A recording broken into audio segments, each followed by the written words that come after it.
Fala pessoal, sejam todos muito bem-vindos aí a mais um episódio do nosso podcast, o What the Money. Então, nosso podcast para falar sobre investimento, empreendedorismo e a história das pessoas que estão por trás disso daí. Estou com a minha co-host aqui, a Jennifer. Ainda tá nervosa, Jennifer? Eu acho que eu estou menos. Tá menos? Tô. Já foram vários episódios e ainda tá se tremendo aqui. Tô vendo. Eu vou acostumar, pessoal. A gente tá aqui com a Viridiana Lopes, ela que é detentora aí do Economia Diária. Então, seja muito bem-vinda aí. Obrigado por ter aceitado o convite. Eu que agradeço. Estou muito feliz de estar aqui conversando com vocês. A gente estava conversando um pouquinho nos bastidores. A gente tem muita coisa em comum para conversar aqui. Para começar aqui, nós dois fizemos ciências da computação, né? Exatamente. Olha que coincidência. Caímos de paraquedas no mercado financeiro, né? De paraquedas. Do nada, assim. Do nada. Não era pra gente estar aqui hoje falando com você.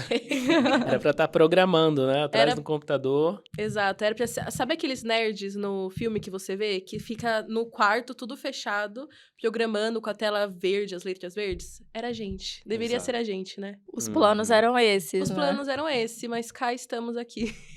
Mas como a vida é uma caixinha de surpresas. Totalmente. E as pessoas te conhecem aí do Economia Diária. Economia Diária. Uhum. Mas como que você chegou, assim, no mercado financeiro? Como que foi a sua estada aqui, né? Sua chegada e se desenvolver mesmo dentro do mercado? Então, eu cursei ciência da computação, né, como a gente falou. Não completei, eu trinquei a faculdade no penúltimo semestre e tá lá até hoje. Essa é outra coincidência. Parece alguém que eu conheço. Eu lembro, eu tinha 20 anos quando eu fiz isso.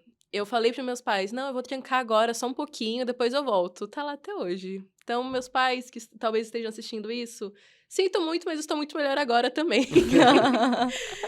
Eu sempre lidei muito bem com o meu dinheiro, desde quando eu era muito pequena. Legal. Assim, completamente natural pra mim. Eu nem percebia que eu fazia isso. Eu só percebi quando eu comecei a trabalhar. Fiz meu primeiro estágio, e aí mesmo com o salário estagiário, eu conseguia fazer exatamente as mesmas coisas que meus colegas analistas, mesmo ganhando o salário estagiário. E aí virou até uma piada dentro da área que eu trabalhava, porque era assim, você quer tomar uma decisão financeira? Fala com a Veri ali. Veri, será que eu deveria comprar minha TV? Ou como é que você faz pra economizar? Eu sempre dava dicas sobre como economizar. Mas até aí era assim, tá, eu sei que eu tenho essa habilidade agora, porque pra mim era completamente natural, mas eu nunca pensei que se tornaria um trabalho e que eu começaria a falar sobre isso para as pessoas. E aí, esse estágio que eu consegui foi num banco, e quem trabalha com TI sabe que trabalhar dentro de um banco, assim, tem mais benefícios, enfim, é uma meta muito grande que a maioria tem. Então, era uma meta que eu tinha, e eu queria ser efetivada logo. Mas você trabalhava mais na parte de TI ou Na parte com a de parte TI. relacional? Ah, tá. Eu trabalhava na parte administrativa com banco de dados. Ai, que Com legal. BI, na verdade. Você não mexia com nada de finanças. Zero. Eu Caramba. sabia os dados das pessoas que estavam fazendo financiamento ou devendo financiamento, só. Mas finanças em si, investimento, como é que funcionava o financiamento, eu sabia o básico para fazer meu trabalho, mas só. Foi coincidência eu trabalhar num banco e vir pro mundo de finanças, porque eu focava muito em TI lá dentro. Bacana. Nossa, que legal, né? É muita coincidência. E como que foi essa virada de chave? Quando eu queria muito me ser efetivada nesse estágio, e eu pesquisei no YouTube assim, como se destacar no estágio? O YouTube me respondeu e compartilhou também vídeos de finanças, como eu investir com salário estagiário, como se organizar com salário estagiário. Eu falei, gente, existe uma área que as pessoas trabalham e falam disso, como assim? Ninguém me avisou. E aí eu comecei a estudar muito sobre o assunto, totalmente autodidata, e me apaixonei. E eu não consegui parar de estudar. Foi isso, eu poderia ter começado a estudar e falado, nossa, é muito legal que existe essa área. Só que eu comecei a estudar e falar para mais pessoas, e aí eu queria compartilhar esse conhecimento. Foi aí que a Economia Diária surgiu. Eu ficava na dúvida se ia ser um canal no YouTube, um blog, alguma coisa. Aí eu criei uma página no Instagram no começo para compartilhar dicas de como economizar. E foi crescendo ao longo do tempo. Isso eu tinha 20 anos. Nossa, que legal. O Economia Diária surgiu quando? Em julho de 2017. Do julho de 2017. Sim, eu tinha acabado de fazer 20 anos. Que eu faço em julho também. Minha vida se baseia em julho. Meu nascimento da Economia Diária. Aniversário dos dois, né? Exatamente. E Ah, da sim. minha demissão. Só que foi no próximo ano. E aí você ainda estagiava ou você foi efetivada? Eu fui efetivada. Eu fui efetivada com 5 meses de estágio. Caramba, e você foi efetivada por conta de tudo que você foi aplicando, que você foi aprendendo. Exato. Quando eu entrei no estágio, a área estava em reforma, né? Tava mudando os heads lá dentro e tudo mais. E eu lembro que na segunda semana que eu fui no meu estágio, do nada, um monte de gente saiu chorando, do nada, no dia seguinte, ninguém mais apareceu. Eu falei, gente, o que tá acontecendo aqui? Foi demissão em massa. E eu fiquei tranquila lá, minha área, no total, ficou tranquila, porque era parte de dados. E aí, depois disso, eu tive que assumir mais responsabilidades, fui melhorando a área e fui efetivada rapidamente também. Nossa, que legal. E hoje, assim, quais são os desafios de trabalhar aí com economia diária? Você acaba auxiliando as pessoas mais na questão de sair da dívida ou mais de organização mesmo? São pessoas que não possuem, em sua maioria, dívidas, mas que querem se organizar financeiramente? Como que é hoje esse público? Eu foco muito no público iniciante, seja alguém que está começando a sair de uma dívida, a se organizar ou a investir, que é a maioria das pessoas. Eu gosto muito de falar com iniciantes porque eu vejo a diferença que faz, sabe? Uma pessoa que nunca teve educação financeira, aprender que poupança é ruim, que você pode economizar o salário, que você pode viver a vida e ainda economizar. Então, eu gosto muito desse público. E eu comecei a trabalhar com finanças porque eu comecei a dar consultorias. O Economia Diária existia, mas eu comecei primeiro com as consultorias e depois integrei os dois. Totalmente autônomo, não era nem para se tornar uma empresa. Meu maior desafio com a economia diária até hoje, que a gente estava falando aqui nos bastidores, é a questão de comunicação. Porque eu vim de TI, não era nem para eu estar falando aqui. Não era. Eu era para ser o nerd atrás do computador que não lidava com pessoas. Eu escolhi ciência da computação porque eu não gostava de lidar com pessoas. E aí, criei uma empresa que é totalmente o oposto disso. Então, até hoje, o meu maior desafio é fazer esse desenvolvimento, conseguir falar melhor, fazer essa evolução e tudo mais. E, principalmente, continuar criando conteúdo que é relevante, porque hoje em dia tem muita gente fazendo isso, né? Sim. E quantas pessoas hoje tem na economia diária? Temos 7 pessoas hoje na economia diária. E para você, como é que é gerir essas pessoas? Também é um desafio. Eu pergunto isso porque quem faz boa parte da gestão é a Jennifer, mas porque para mim é super desafiador, né? Eu também sou travado nessa parte de comunicação. Quem vê eu falando assim, fazendo vídeo no YouTube, não pensa, né? Sim. Mas acho que é uma grande dificuldade, assim, acho que de boa parte das pessoas que vieram de TI, né? De Totalmente. exatas. Eu só consigo fazer isso hoje. Eu tenho um sócio também no Economia Diária. Ele não gosta de aparecer nas câmeras. Ele me ajuda muito mais na parte administrativa, de estratégia, de empreender mesmo, porque ele tem outras empresas de maquiagem, de vestuário e por aí vai. E essa parte de conseguir lidar com pessoas, de ter estratégia, de focar em crescimento, é ele que me ensinou e me ajuda muito até hoje. Então, acho que ter essa dinâmica de uma pessoa que é boa em uma coisa, outra pessoa que é boa na outra, ajuda muito. Hoje em dia, eu só consigo fazer isso porque ele me ensinou, sendo bem sincera. Porque, senão, eu teria dificuldade de cobrar uma pessoa, por exemplo, que não entregou alguma coisa, porque atrasou alguma entrega, porque o conteúdo não ficou bom, porque o serviço não ficou bom. Hoje em dia eu já consigo. Já consegue dar aquele puxão de orelha, né? É necessário às vezes, né? Não, tem que ser, senão as coisas vão ficando tudo super lentos, né? E as coisas não giram. Sim. Mas Não, mas assim, é um trabalho diário, né? Uhum. E é uma boa oportunidade também para você trabalhar o desenvolvimento das pessoas e também ver as pessoas crescendo, né? Não só profissionalmente, mas pessoalmente, porque na minha cabeça não existe, tipo, a Jennifer enquanto profissional e a Jennifer pessoal, sabe? Uhum. Eu sou uma pessoa só e que às vezes o ambiente vai me exigir um comportamento diferente, mas eu sou eu. Sim. Então, eu acho que os meus desafios foram diferentes, porque eu não sou uma pessoa tão objetiva, por exemplo. E às vezes você precisa ser objetivo. O meu problema é que eu sou objetiva até demais. Eu sou Léo 1 ou 0. também. É 1 ou Sim 0. ou não? Sim ou não? Não é tipo, mais tal coisa aconteceu. Não, é sim ou não. Rápido, prático, eu sou assim. E a maioria das pessoas não é. Então, às vezes, eu também tenho expectativa que a pessoa vai fazer algo mais prático, que é um raciocínio mais rápido, e eu tenho que entender que as pessoas não são assim, em sua maioria. Acho que você passa por isso também. Não, Bastante. ele passa A diariamente. Jennifer briga bastante comigo, né? Porque... Briga. Não, mas eu falo com ele, por exemplo, às vezes até em relação a algum conhecimento, né? Ele fala, porque se eu pegar isso, eu faço, sei lá, em 2 semanas. Aí eu vou e trago ele, né? Cara, você, sei lá, você já fez uma graduação que te exigiu ter esse raciocínio lógico. Você é um cara extremamente autodidata, mas nem todo mundo é igual você. Uhum. Possivelmente, se eu pegar a mesma coisa que você, eu posso demorar o dobro do tempo que você faria. Uhum. Porque nós somos pessoas diferentes. E interessante, né? Que eu vim de banco. Também? Aham. Eu comecei a trabalhar muito nova. Meu pai sempre foi comerciante, então eu comecei trabalhando com meu pai. Ele me colocou para trabalhar, eu tinha 10 anos de idade. Com 13 eu comecei a empreender por conta própria. Eu vendia bombom de porta a porta. E com 16 eu fui fazer um estágio na Caixa Econômica.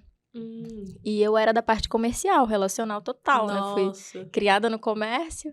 E eu amo pessoas, assim. Eu amo lidar com pessoas, estar com pessoas, poder ajudar pessoas. E eu acho que é um complemento legal, né? Você tem seu sócio que tem essa parte relacional. Sim. E você vai desenvolvendo a comunicação. Já eu, apesar de ser extremamente relacional, tenho dificuldade de lidar com vídeo. Então, a maioria das pessoas que eu conheço que são mais extrovertidas, na hora do vídeo também trava. Porque gosta das pessoas, mas quando tem uma câmera na frente, Não é uma pessoa. que não é uma pessoa, às vezes ela tenta falar de uma maneira mais pausada, sabe? Não flui tão fácil. É normal. Acho que a câmera é um desafio para a maioria das pessoas, a não ser que você nasceu querendo ser repórter, por exemplo. Aí é diferente, né? E pegando um pouquinho, né, essa parte do banco, eu via como que... Eu até vi uma pesquisa recente, eu não lembro exatamente o número, se era 64% dos brasileiros, mas no banco a gente também fazia empréstimo, né, para muita gente. E você vê como que as pessoas, elas acabam se endividando. E muitas vezes, sem necessidade. Eu tinha visto ano passado uma pesquisa que falava que 64% dos brasileiros possuíam dívidas. Uhum. Qual que é a sua visão sobre isso e como que você ajuda as pessoas a saírem do endividamento? Quando a gente fala de endividamento, a gente tem que sempre ler a pesquisa, tá? Porque, por exemplo, essa que saiu que fala que 64% das pessoas estão endividadas, tinha um critério diferente. Porque a realidade é, quem tem cartão de crédito está endividado. Cartão de crédito é uma dívida. A questão não é um problema na sua vida. Se eu tenho cartão de crédito e pago em dia, pra mim tá tranquilo. Mas tem muita gente que faz a dívida e não consegue pagar. Que hoje, segundo a Serasa, se não me engano, são 41% dos brasileiros. Caramba. 64 milhões de pessoas, quase. Caramba. É quase metade do Brasil que fez uma dívida e não conseguiu pagar. E é algo assim, que esse dado é antes da pandemia. Desde antes da pandemia isso acontece e, obviamente, com a pandemia agravou. Então, o problema do brasileiro vem desde a base, assim, sabe? De não ter educação financeira, de não entender que o cheque especial, o limite extra do seu banco não é um benefício para você, não é parte do seu salário, não é porque o banco é legal. E são coisas simples que a maioria das pessoas não sabe. Eu recebo perguntas hoje de o que significa o mínimo do cartão de crédito, que as pessoas não sabem. Mínimo do cartão, contrata uma dívida, a pessoa simplesmente acha que pode pagar menos e parcelar, mas não enxerga como uma dívida, sabe? Então, o que falta muito hoje para as pessoas é essa informação de como funciona, taxa de juros e tudo mais. E é isso que a gente faz na Economia Diária. A missão é falar de finanças, investimentos de uma maneira simples, descomplicada e provar que não é chato lidar com dinheiro. Que pode ser muito legal, que não precisa ser difícil, pode ser divertido. Então, é isso que eu faço. E principalmente com essa informação, porque a maioria das pessoas não faz ideia. E às vezes a gente cria conteúdo de finanças, acho que isso acontece com vocês também, às vezes a gente fica numa bolha, sabe? Que é tudo muito óbvio, que é tudo muito fácil, só que quando você estoura essa bolha, você conversa com um brasileiro comum que não é do mercado financeiro, é muito diferente. E pode ser desde uma pessoa que é, sei lá, caixa no supermercado, até um advogado, um super empresário.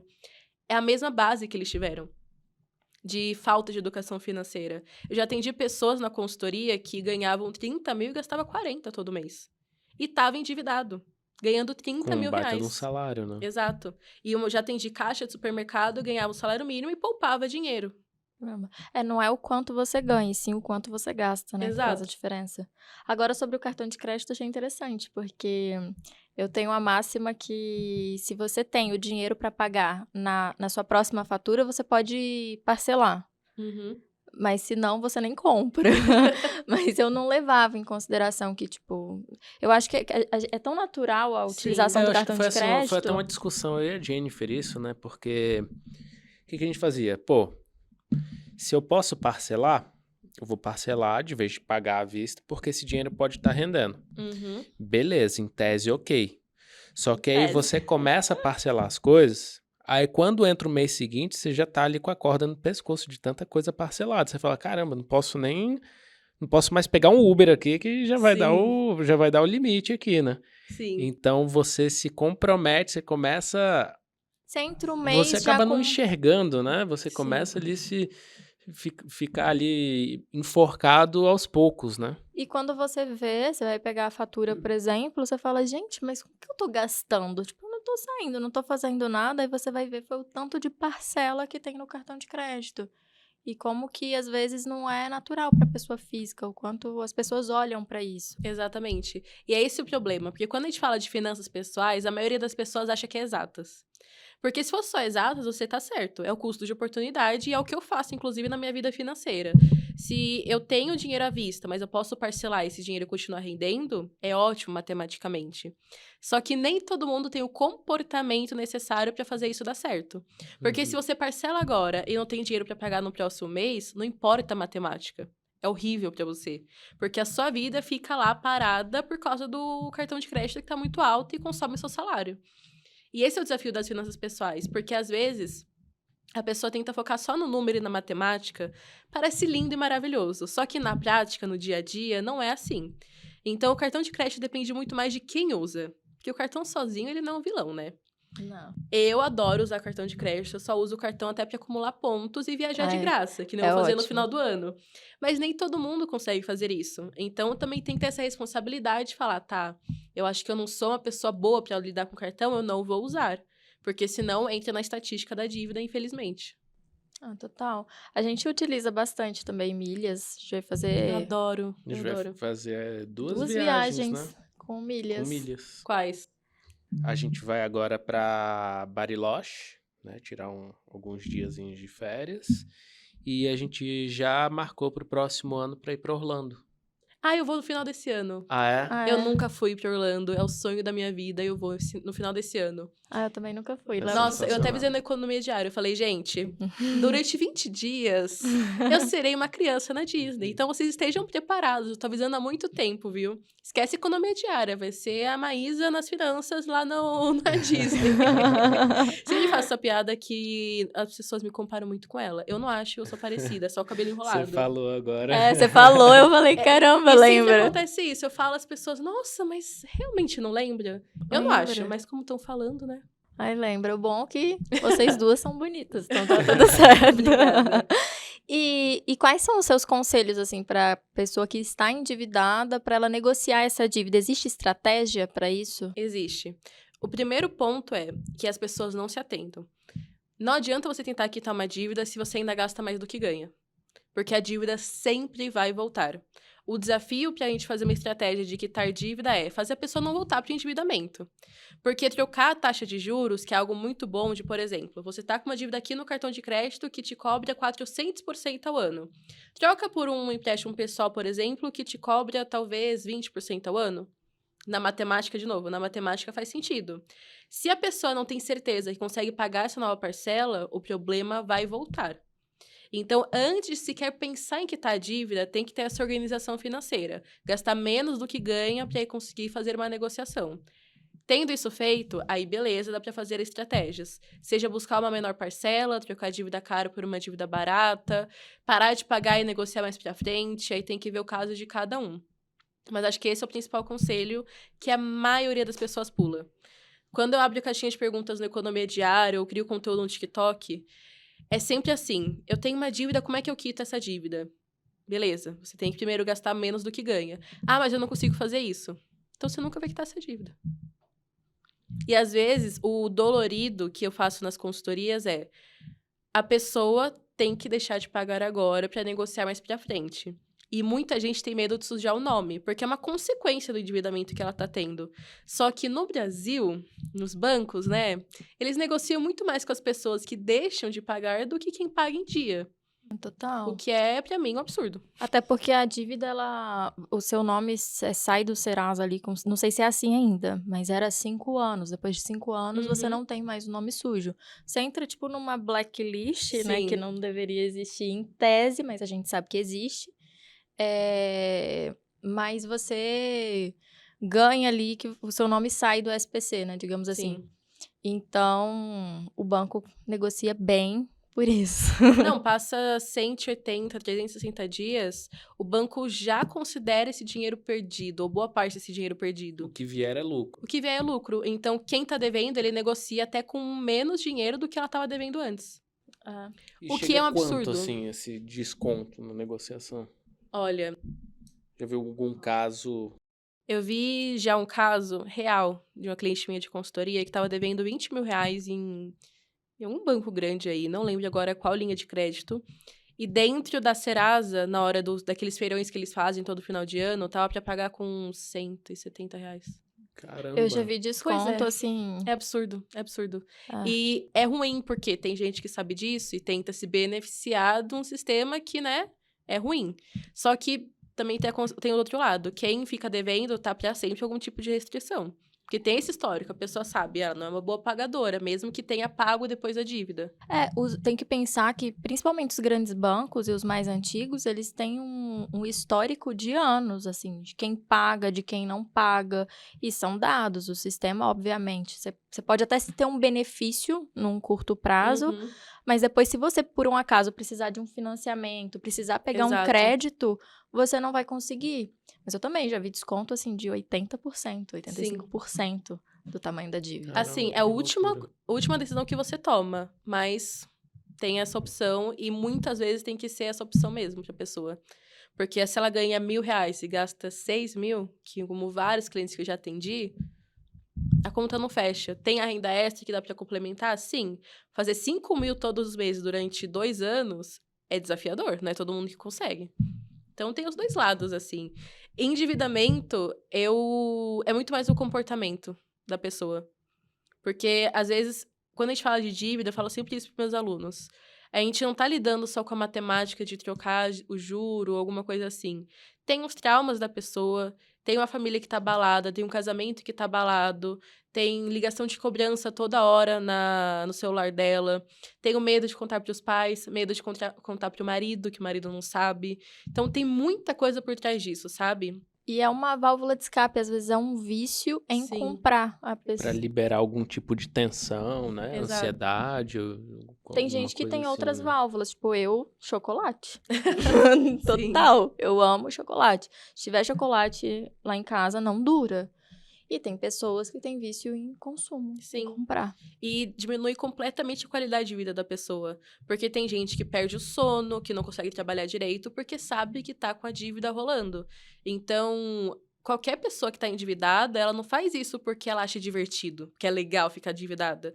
É porque ela ou teve uma falta de educação financeira ou tomou uma decisão ruim. Ou os dois juntos. Então, o que eu falo bastante para meus alunos é ter essa empatia para lidar com a pessoa e tudo mais. Às vezes precisa ter uns chacoalhões, sabe, para a pessoa acordar, mas também tem que ter o lado da empatia junto. Não tem como ser só um ou outro.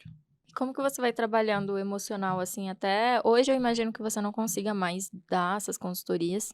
Você Eu faço algumas. faz. Uhum. E como que você trabalha o emocional dessa pessoa? Porque é quase um trabalho de junto, se não próximo, de um terapeuta. Uhum. Não é exatas. A gente tava falando isso, né? A gente fala de finanças pessoais e a gente acha, nossa, tem que ser muito boa em exatas. Hoje em dia eu só faço conta de mais, menos, multiplicação e porcentagem.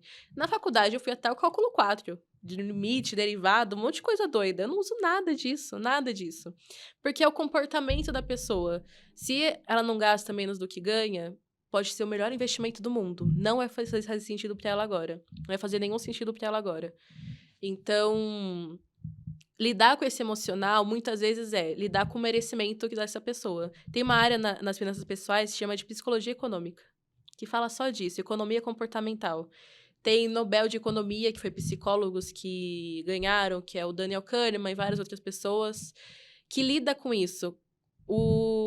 É científico. Sempre que nós, como seres humanos, queremos lidar com algo que é finito, seja dinheiro, tempo, algo assim, nós tomamos decisões baseadas na emoção. Então, sabe aquele pensamento de, já que eu comi o chocolate aqui, eu vou também comer um hambúrguer, porque já que eu furei a dieta, por que não me ferrar mais ainda? E é automático. Com as finanças, o buraco é bem mais embaixo, porque é o dinheiro que a gente está falando.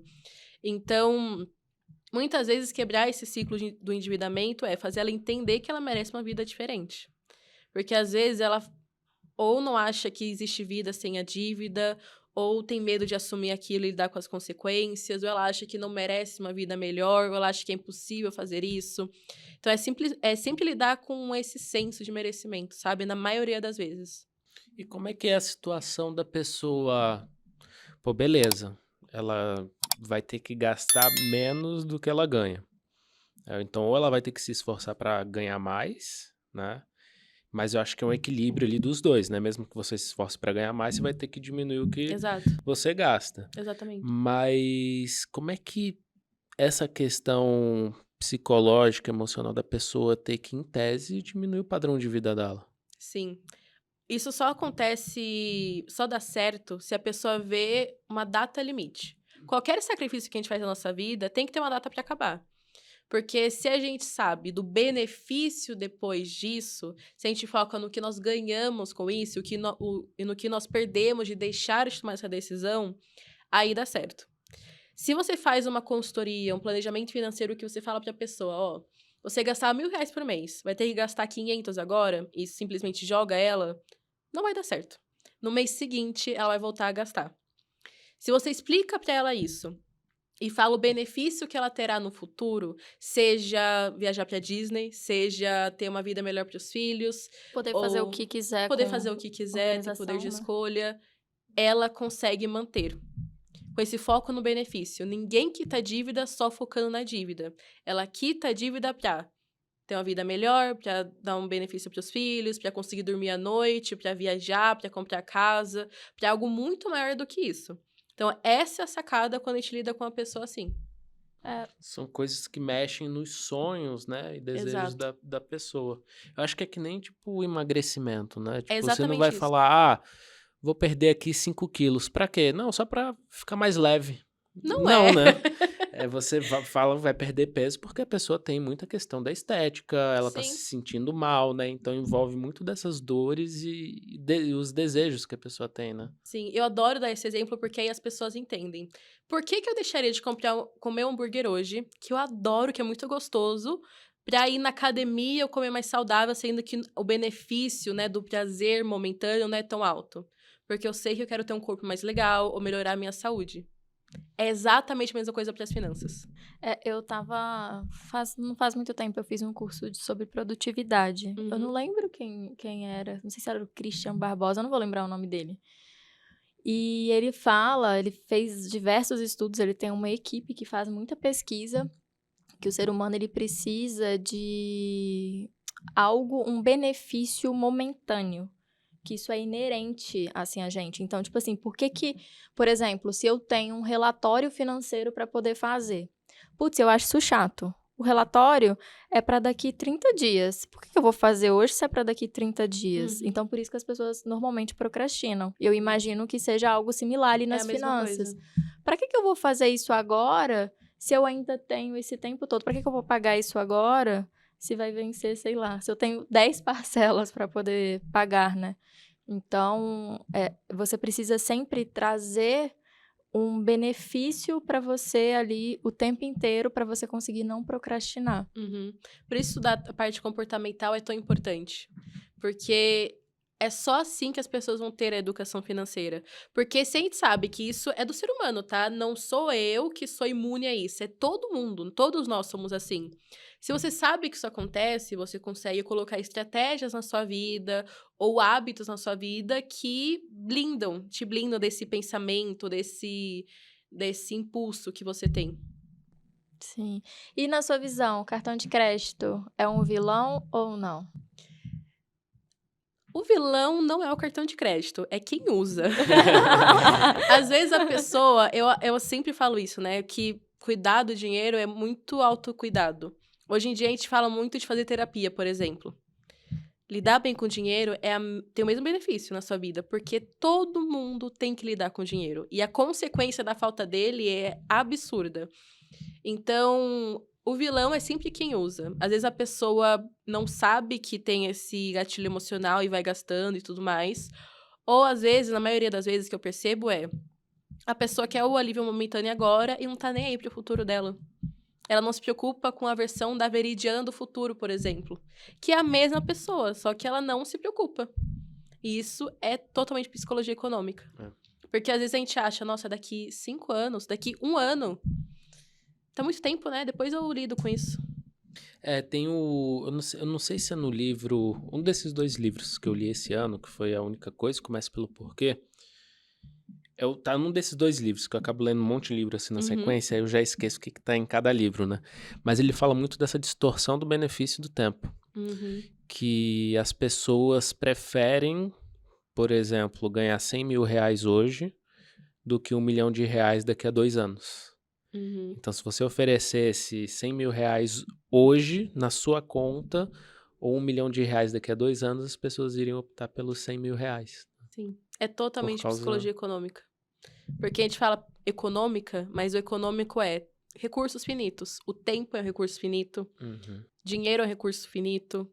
E então, é sempre isso. É focar mais no agora, porque é baseado na emoção. E a coisa mais fácil do mundo é gastar dinheiro, né? Vamos É combinar. muito fácil. Independente do quanto você tem. Sim. E as pessoas acham que, nossa, vou ganhar um aumento, vai ser a salvação da minha vida. Não vai. Você vai continuar gastando todo o seu dinheiro porque você está acostumado com isso. É fácil gastar dinheiro. É a coisa mais fácil do mundo. Você vai no shopping, tem aqui do lado, você torra esse dinheiro. E é o que a maioria das pessoas fazem. Ganhou um aumento, nossa, qual é a próxima parcela que eu vou colocar no meu orçamento agora? Fica desesperada buscando isso. Ao invés de poupar a diferença. E muita gente, e tem isso também, a pessoa acha que vai ser melhor no futuro. Quando eu ganhar o aumento, eu vou melhorar. Quando tal coisa acontecer, eu vou tomar uma decisão diferente. Mentira, a pessoa tá se enganando.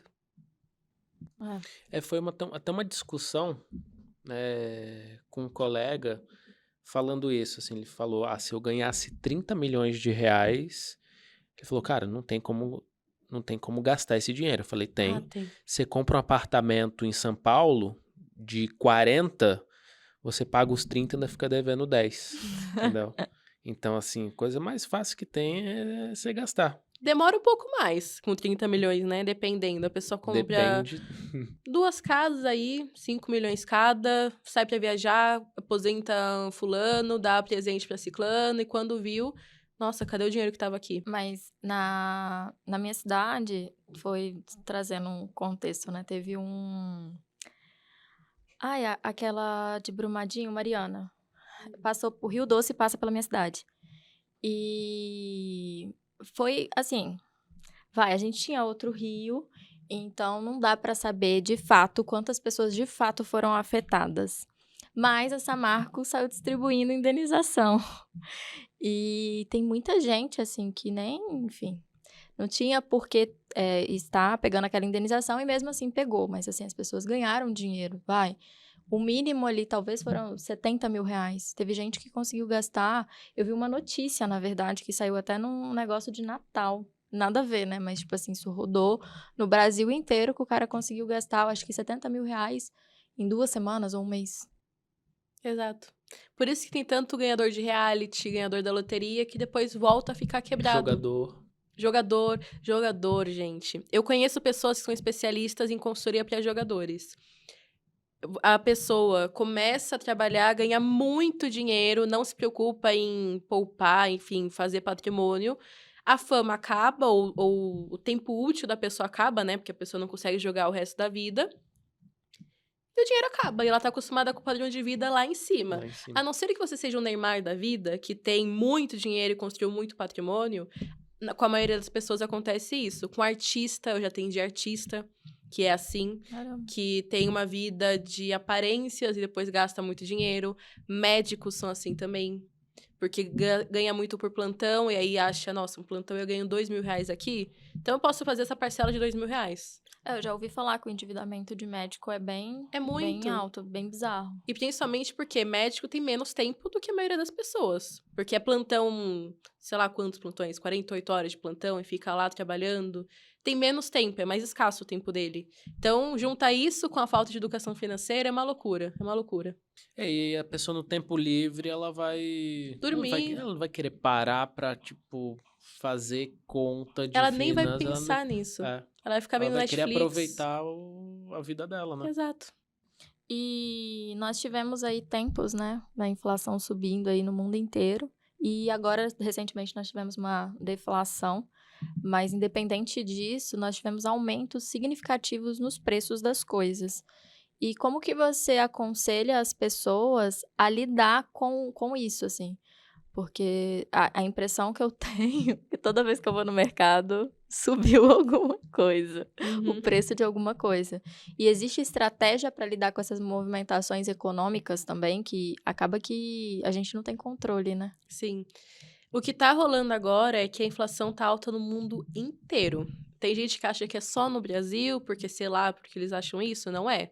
Estados Unidos está batendo recorde de inflação, recorde de taxa de juros, e para eles, 3% de taxa de juros é absurdo. Aqui é mais um dia no Brasil normal. Então lá está rolando também. Para lidar com a inflação, o ideal era o seu salário acompanhar isso, porque se tá tudo ficando mais caro, seu salário tem que aumentar proporcionalmente. Nem sempre isso acontece. Então, proteger o seu patrimônio pelos investimentos também, sempre pensar na inflação na hora de investir. Tem gente que não pensa, gente, na inflação na hora de investir. É o maior vilão na história do Brasil com relação a dinheiro. A pessoa não pensa. Fazer renda extra, às vezes é a saída para a pessoa. Então, como é algo que a gente não controla, depende da gente, né? Tem que também ter a questão de tentar aumentar sua renda de alguma maneira e proteger dos investimentos. Legal. E quais são as principais dicas que você dá para quem quer fazer esse investimento e pensando mesmo ali, olhando para a inflação do mercado, né? Olha, quando a gente fala de investimento com inflação, primeira coisa, reserva de emergência, gente. Vou até olhar para vocês. É sempre no mesmo lugar, no famoso bom e velho que eu sempre falo, Tesouro Selic. Não muda. Não ganha da inflação no curto prazo, mas não importa. O que importa Ufa, ainda bem que você falou isso, que eu sempre falo ganhar isso da aqui. poupança e ter liquidez. Porque é isso, você não vai ficar rico com a reserva de emergência. É ganhar da poupança e poder resgatar. É isso. Dali pra frente, no médio, longo prazo, aí sim. Aí você tem que focar em ganhar da inflação. Seja com uma renda fixa de 1 ano, por exemplo, que é junto com a inflação, ou com a sua aposentadoria, que seja um tesouro, uma ação que você sabe que vai valorizar, uma previdência boa, mas sempre com esse foco no médio e longo prazo. Você achou que ia falar que o Tesouro Selic ganha da inflação? Não, achei que você ia recomendar outra coisa de reserva de emergência. Ah, não, pelo amor de Deus. Porque eu sempre falo, ó, reserva de emergência, Tesouro Selic ou CDB de liquidez diária. Exato. Aí, imagina você falar sobre outra coisa aqui. Nossa, ia ser um super debate. Tem gente que fala... Eu já vi... Mano, me dá um negócio no coração. Porque a pessoa fala, não, coloca no Tesouro IPCA, ganha da inflação. Só que esquece que existe algo chamado marcação a mercado. Se amanhã o tesouro tá desvalorizado ou você perdeu dinheiro, o que você faz numa emergência? Se ferra. O que acontece? No Tesouro IPCA, normalmente, os prazos de vencimento são mais longos. Sim. Então, o que acontece? A volatilidade do título é muito maior. Uhum. Então, não é incomum você ver título com marcação a mercado caindo em 30%, 40%. Pois é. Então, se a pessoa precisa daquele dinheiro, era uma reserva de emergência, precisa sacar o dinheiro, tem 30%, 40% a menos ali e você vai conseguir a proeza de perder dinheiro na renda fixa. Pois é, eu fiz isso quando estava começando a investir. Aprendeu na prática. Pois é, eu não sabia que existia marcação a mercado no Tesouro, e aí eu comecei a investir no pré-fixado e no IPCA. Aham. No dia seguinte, tava perdendo R$50. Eu falei, gente, mentiram pra mim. Não é assim investimento, renda fixa deveria só aumentar. Depois fui entender o motivo, e eu vendi. Eu perdi dinheiro no meu primeiro investimento na renda fixa, porque eu não sabia disso. Por isso que hoje eu falo pra todo mundo, gente, não inventem moda. Por favor. Vocês vão se arrepender. Perfeito. Isso daí é super dica, né? Sim. E Eu já vi gente até colocando até em ações. uma reserva de emergência, eu também já É vi que, isso na verdade, acontecer. eu acho que é o seguinte, as pessoas não têm muito o discernimento do que é reserva de emergência, o que é investimento de longo prazo, o que é caixa ali para você esperar as oportunidades do mercado, se você investe em ações ou, sei lá, uma renda fixa mais longa, né? Uhum. Então, acontece muito isso. Sobrou um dinheiro aqui, a pessoa fala, eu quero investir. E tá tudo certo, né? Só que antes tem que montar reserva de emergência. Porque se você precisar tirar o dinheiro, eu quero comprar qualquer coisa, ou quero fazer uma viagem aqui que está fora do que eu ganho, né, do meu orçamento, você tem que ter a reserva de emergência, depois você repõe a sua reserva de emergência, né? Uhum. Mas se você for tirar dos seus investimentos de longo prazo, achando que aquilo vai cobrir o seu curto prazo, a chance de dar merda é grande, né? Pois é. E a pessoa tenta pular etapas. E eu percebo que o maior erro é a pessoa tenta investir sem ter um objetivo por trás. Porque ela fala, quero investir, beleza. Uhum. Pra quê? O que você quer conquistar com isso? Quer comprar uma casa? Quer viajar no final do ano? O que você quer fazer? Ou até que seja, né, aumentar o patrimônio, Sim. que o Léo fala que patrimônio não paga conta, né, ou receber dividendos. Mas tem que ter um objetivo, até para você Tem. investir no mercado de ações. Até pra você saber onde investir. Porque se você quer viajar no final do ano, você não vai colocar essa grana em ações, De jeito nenhum, né? pessoal. Aí você consegue tomar decisões mais conscientes. Se você quer sua independência financeira, faz sentido colocar ações na sua carteira. Então, aquela velha pergunta, qual o melhor investimento? Você recebe essa pergunta? Qual o melhor investimento do momento? Sim. Do momento, perigo. Nem o melhor, é desse momento. Ah, E aí a pessoa que investiu, sei lá, no fundo imobiliário, viu que tá todo mundo falando dessa ação. Resgata, coloca na ação.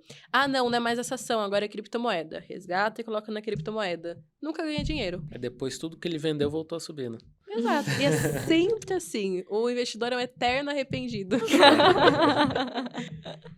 E eu já sei tudo que eles inventam. Tudo. Eu sempre falo, eu conheço você que tá me assistindo. Eu conheço você que tá me lendo. Você tá pensando isso aqui. Já são 5 anos criando conteúdo assim. E quando que você recomenda a pessoa começar a investir? Quando?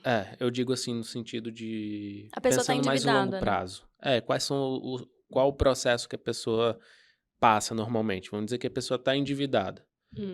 Qual que é o processo para ela começar a investir pensando no longo prazo?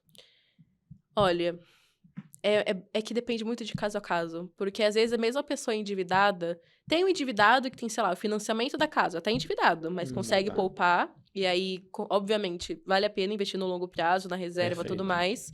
E tem um endividado que está inadimplente. Mesmo os inadimplentes, depende muito. Porque às vezes parte da estratégia é ter uma reserva de emergência para ele não voltar a ter dívidas. Ou para quitar a dívida muito mais barata depois. Se mesmo inadimplente, a pessoa não consegue pagar a dívida agora, tá lá rodando juros, mas ela não consegue pagar e não adianta tentar pagar agora, vale mais a pena você estruturar a sua vida financeira, porque aí no final você negocia isso. Então, tem que sempre olhar o que faz sentido para a vida da pessoa. Eu não consigo falar uma regra, sabe? Eu nem gosto de falar isso. Porque não dá o senso crítico, a pessoa tenta achar o milagre. E aí eu posso falar uma coisa que funciona pra você. Ela tenta colocar em prática, a Veridiana falou um negócio e não deu certo. É muito individual, né? Individual. E se a pessoa, por exemplo, deve ter pessoas também que te procuram, que estão com a vida estável, mas não tem o Sim. senso, assim, de organização financeira, de como começar a investir. Uhum. E essa pessoa, sei lá, tem R$100 por mês. O que você sugere ali inicialmente ela fazer? Quais são os passos? Olha, eu sempre falo, se a pessoa tem até R$100 por mês, foca primeiro na reserva, depois coloca nos investimentos de longo prazo. Se ela recebe um 13º, um bônus, uma renda extra, aí sim ela dedica tudo pro longo prazo. Mas se ela só tem R$100, é muito pouco para ela diversificar muito. Principalmente porque um Tesouro Selic hoje em dia é R$120 mais ou menos. O mínimo que você coloca lá. Eu não sei te dizer o valor exato. Por aí. É por aí. Né? E aí, se você tem a partir de 200, você consegue colocar no Tesouro e um pouquinho mais num IPCA, numa ação, no fundo imobiliário. Então, a partir de 200 é um número, assim, bom para você colocar nos dois. Menos que isso, foca primeiro na reserva.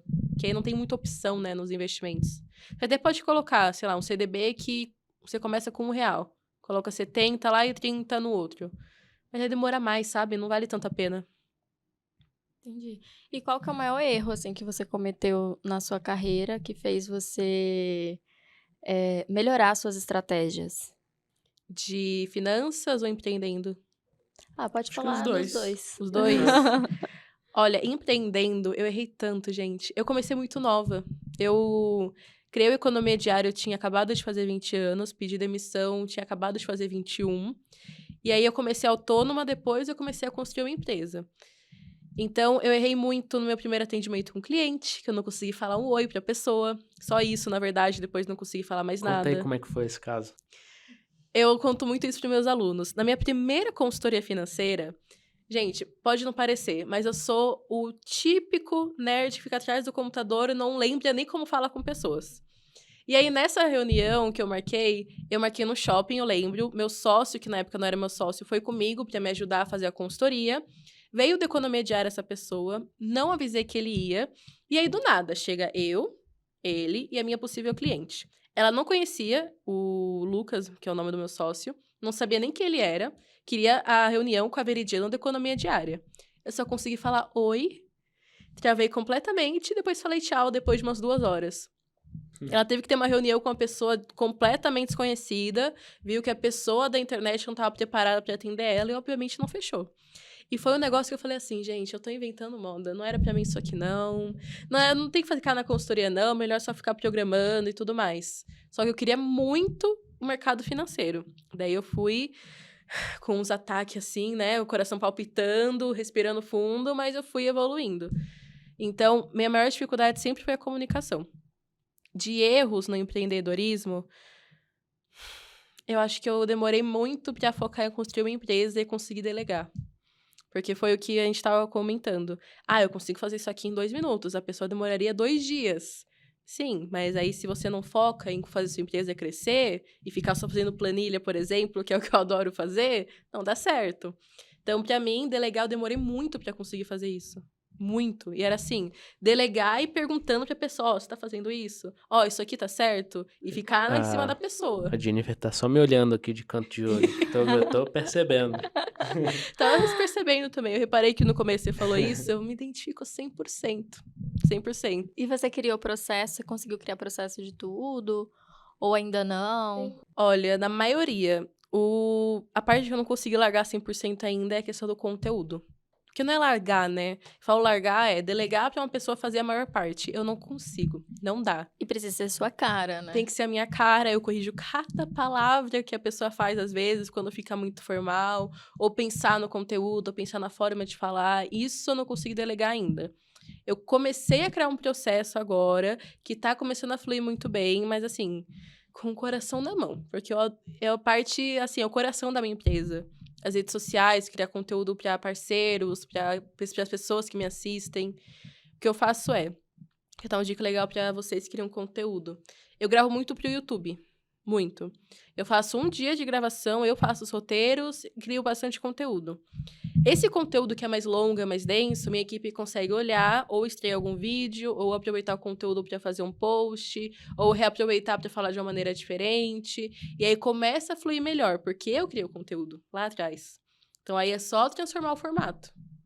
E aí fica de uma maneira que eu não fico 100% dependente de eu parar e fazer o conteúdo. Que hoje é o que mais toma meu tempo. Ah, que legal.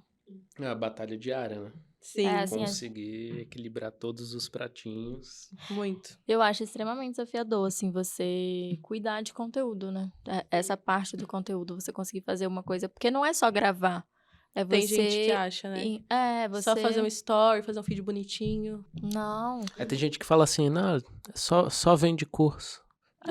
É só vender curso. Se fosse assim, gente, meu Aí Todo ele mundo imagina que tem a venderia. equipe de atendimento, a gestão da equipe de atendimento, aí tem a parte de conteúdo, você tem que ter a gestão da parte de conteúdo, você tem marketing, né? É só a pontinha do iceberg ali, tem né? o suporte, tem a aprovação do conteúdo, tem atualização, tem muita coisa. A pessoa não faz ideia. Acompanhamento de métricas de todo mundo, de Exato. desempenho, organizar processo. Metas da empresa.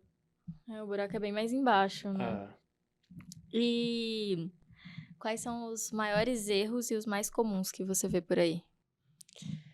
Olha, erros tem tantos. Eu acho que tem 2 erros muito comuns que eu vejo. A pessoa que tenta investir buscando a maior rentabilidade, sem objetivo, e a pessoa que não tira o dinheiro da poupança por medo de fazer o primeiro investimento. Ainda tem Ou gente se que não tem tira o dinheiro da poupança? muito. E você tem, assim, estatisticamente, uma ideia de pesquisa, alguma coisa assim? Olha, das pessoas que investem, tem uma pesquisa da Ambima que fala isso, agora eu não lembro exatamente o número. Mas se eu não me engano, é uma proporção do tipo, quem investe 80% na poupança, daí lá os 20% é dividido em tesouro, em previdência, em ações e tudo mais. É muita gente na poupança ainda. E é todo dia. Todo dia as pessoas me perguntam como começar a investir. Tenho 80 mil na poupança, como é que eu tiro? Tenho 100 mil na poupança, tenho medo de tirar. Todos os dias. Eu até acho às vezes que eu sou repetitiva, mas é porque todos os dias as pessoas me perguntam a mesma coisa. Eu respondi ontem nos stories isso. Tenho 80 mil na poupança, tenho medo de tirar, como é que eu faço? Não tira os 80 mil. Pega R$ 200, coloca na corretora, aplica no Tesouro Selic, o seu dinheiro não vai sumir, você vai ver que é mais fácil do que parece. Depois você tira o resto. Eu sou muita pessoa da renda fixa. Eu sou muito conservadora desde o começo.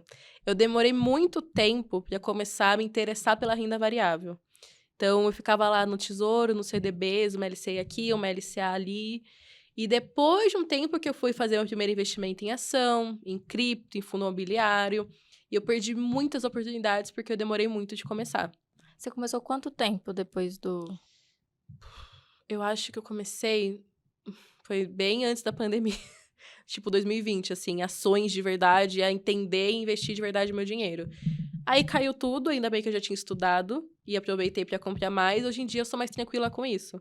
Mas para mim, começar a investir em renda variável, gente, eu sempre fui muito conservadora. Eu perdi dinheiro no tesouro, eu tava em choque já. R$ 50.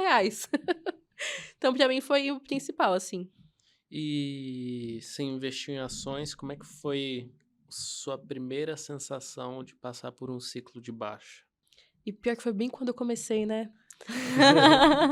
Como eu estudei muito, eu sabia que isso poderia acontecer. E como eu tava acompanhando o mercado, eu falei, tá, tá ruim pra todo mundo, não tem muito o que fazer agora. Foi assim, tem que ter sangue frio, né? Se você vê tudo despencando, você fala, gente, isso aqui é pro longo prazo, não resgata, não resgata, não resgata. Mas assim, teve que ter muito sangue frio. Eu fiquei falando, gente, será que eu tô fazendo certo? Será que tá, né? E eu entendo as pessoas que têm medo de investir, porque eu fui uma investidora muito medrosa. E aí, na pandemia, eu lembro lembro que falaram que ia fechar tudo. Eu falei, gente, as pessoas não têm capacidade de ficar um dia em casa por toda a educação financeira que elas não têm. Não é à toa que deu um mês, empresas quebraram, aconteceram demissões, porque tem todo esse histórico ruim. Veio a pandemia, que é algo que a gente não consegue prever, o caos só aumentou. Então, só respondendo sua pergunta, tem que ter muito sangue frio, né? É, estômago, né? Estômago, exatamente isso. Até passar pelo primeiro ciclo de baixa. Depois você vê que Depois eu é costumo. mais tranquilo. E você, quando entrou, então, você comprou na alta? Ou você... Tem na alta. Ah, eu ia Comprei no topo. E não vendeu na baixa. Não segurou. vendi, eu deixei lá. Hoje em dia eu sou muito mais tranquila com isso. Porque eu invisto hoje em dia até em cripto. Que a cripto, assim, um dia você cai 40 e depois volta. Eu fico olhando e falando, ah, que bonitinho, né? Tá caindo, que fofo. E como que Mas eu acho que é muito como você falou, não precisa colocar um caminhão de dinheiro. Sim. Ah, Coloca pouquinho, você consegue comprar uma ação. Gastar, sei lá, se vai comprar, que seja Petrobras, vai gastar R$30. Sim. E as E pessoas não sente. sabem disso. ah. E como que você diversifica hoje seus investimentos? Eu tava fazendo conteúdo, tô fazendo ainda o conteúdo no meu Instagram, falando como que eu tô investindo. E aí eu fui... Às vezes a gente tá na correria, não olha o percentual de carteira e tudo mais. Eu vi que a maioria do meu investimento hoje tá na renda variável, acredita? E eu não tinha percebido. Fui me empolgando assim, De eu falei... pouquinho em pouquinho foi... Juro, tá 70-30, sem contar as criptos, né? Porque não tá na B3. E agora que o preço tava bom, né? Você foi às compras. Não, e eu tenho tanta oportunidade hoje em dia que eu sei que tá barato, eu falo, nossa, eu queria ter o caminhão de dinheiro pra conseguir aproveitar tudo. Então, eu me empolguei um pouco demais até com a renda variável atualmente. Então, Hoje em dia tá 70-30, né? 70 em renda variável, 30 na renda fixa, sem contar as criptos lá, que é por fora da B3, que seria provavelmente uns 5% ali na minha carteira. E eu tenho muito ativo na renda fixa, seja pré-fixado, inflação, um pouco de pós-fixado. Na renda variável, eu comecei recentemente com fundos imobiliários, porque eu não tinha me rendido ainda. Tenho muita ação e é isso. É isso. Bacana. Tem mais alguma pergunta? Não. Acho que é Agora, isso. te agradecer, né? Obrigada aí por... Primeiro, Ah, como é que as pessoas te encontram nas redes sociais? Olha, as minhas redes sociais em todo lugar é Economia Diária. No YouTube, no TikTok, no Instagram é @Economia Diária. E eu tenho um segundo perfil, que é o @averidianalopes, que eu formo consultores de finanças. Falo com quem quer começar a trabalhar no mercado financeiro e tudo mais. Então lá eu foco só nessa galera. Eu comecei recentemente. Então tem esses 2 lugares aí. Dependendo do que você quer aprender, me segue nos 2. Bacana. Então segue lá, a Veridiana, e dá uma dica aí pro pessoal que tá começando. Olha, você que está começando a cuidar do seu dinheiro, só foca no próximo passo. Porque às vezes você fica focado, você fica com tanto foco, às vezes você fica tão focado no longo prazo de conseguir seu primeiro milhão, o melhor investimento, a sua aposentadoria, a sua casa, que você esquece de focar no próximo passo, que é organizar sua vida financeira, parar de fazer novas parcelas, tirar o dinheiro da poupança. Então, só foca no próximo passo. Vai facilitar muito mais a sua vida. E no empreendedorismo é a mesma coisa. Porque às vezes você quer faturar seu primeiro milhão. Tá, foca nos primeiros 10 mil, faz a sua meta crescente, porque vai facilitar também. Perfeito. Veridiana, muito obrigado pela sua participação. Prazer enorme te conhecer. Eu que agradeço, foi um papo muito Obrigado por ter legal. aceitado o convite aqui. Ai, obrigada demais, um prazer conhecer você. Pessoal, seguem a Veridiana nas redes sociais dela, Economia Diária. Se inscrevam aqui no nosso canal. E é isso, obrigada. Maravilha. Pessoal, então é isso. Ficamos por aqui. Muito obrigado a todos pela companhia, pela participação. E nos vemos no próximo episódio. Tchau, tchau.